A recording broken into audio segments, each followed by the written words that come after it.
Ito para sa vlog ko na to, para sa mga ano sa mga alam nyo sa totoo lang pag anak ka pa lang, diba? Anak ka pa lang. Kung magulang nyo, huwag nyo bibigyan ng kahiyan. Yan ang tunay na pangyayari.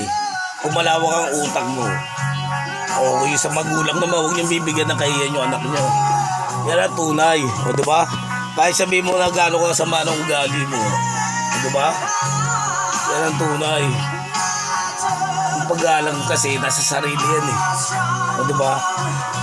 Yan ang tunay. Tsaka kunyari may nakakusog ka ibang tao, huwag mo gagayahin ugali na ibang tao. Yan ang tunay. O diba? Kasi hindi naman sila makakasama mo eh. Yan ang tunay. Kita mo ako.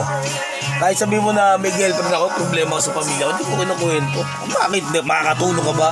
O diba? Yan ang tunay na pangyayari. May problema ako, kinukwento ko ba sa iba? Hindi ah. May problema nga ako eh. Kasi